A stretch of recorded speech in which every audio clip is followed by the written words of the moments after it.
Hey everyone, I hope your new semester is off to a good start. I'm just here with a few reminders for this week, along with just a brief explanation of the next reading and discussion post, which is all about the concept of reading like a writer. Okay, so first of all, thanks for submitting post one, which is about your relationship with writing. I'm having fun reading through all of your responses. I can actually really relate to some of the memes, especially about like procrastination and losing focus. But overall, I know writing can be kind of a love hate thing for a lot of us. Um, and not everybody has the best experiences. So I definitely understand that. But I hope that the practice that you do in this class will ultimately help you see how writing is a process. It involves a lot of trial and error, and of course, a lot of revision. Okay, so um, moving forward, my second point here, just some reminders about what's uh, what's due the rest of the week.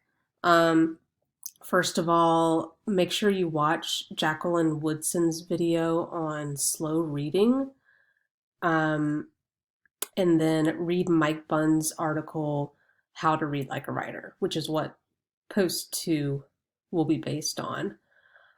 So Woodson's video, it's a TED Talk, and I think the first post that you just did, it that asks you to consider your experience with writing, but you might use this video to consider your experience with reading as well. Think about where you taught that slow reading is bad, or that it's wrong to be a slow reader.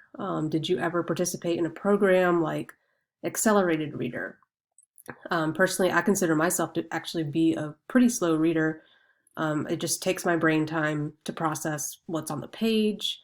And then I have found that for me, annotating a text and sometimes rereading are actually really helpful. But overall, everyone reads, at their own pace, and it's good just to reflect and figure out what works best for you. All right, so watch her video and then read Mike Bunn's How to Read Like a Writer along with that.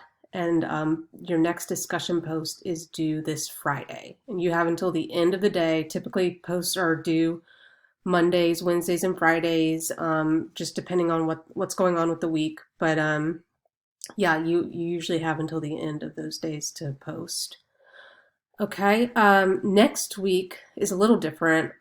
We have a short break on Monday for MLK Day, and then your third post is going to be due on Wednesday of next week. And we'll basically be going over the concept of literacy next week, which is what your first major project is going to involve. So just make sure you build time into your schedule to complete the readings that are associated with post 3 and 4 for next week. Not all of our posts will connect to a reading this semester, but a lot of them will. And most of the readings that you do are going to be kind of practical guides to different writing techniques and different writing theories. All right, so the last thing I want to do here is just my fourth point there, notes on reading like a writer. I think Mike Bunn's piece overall is pretty self-explanatory. He writes for students, so I think you'll find that it's pretty easy to read through what he has to say. But just a few notes on that as well. Um, Overall, reading like a writer is just a concept that we're going to use it throughout the semester. It helps you make sense of how a piece is written so that you can kind of apply that type of writing to your own work whenever it's appropriate.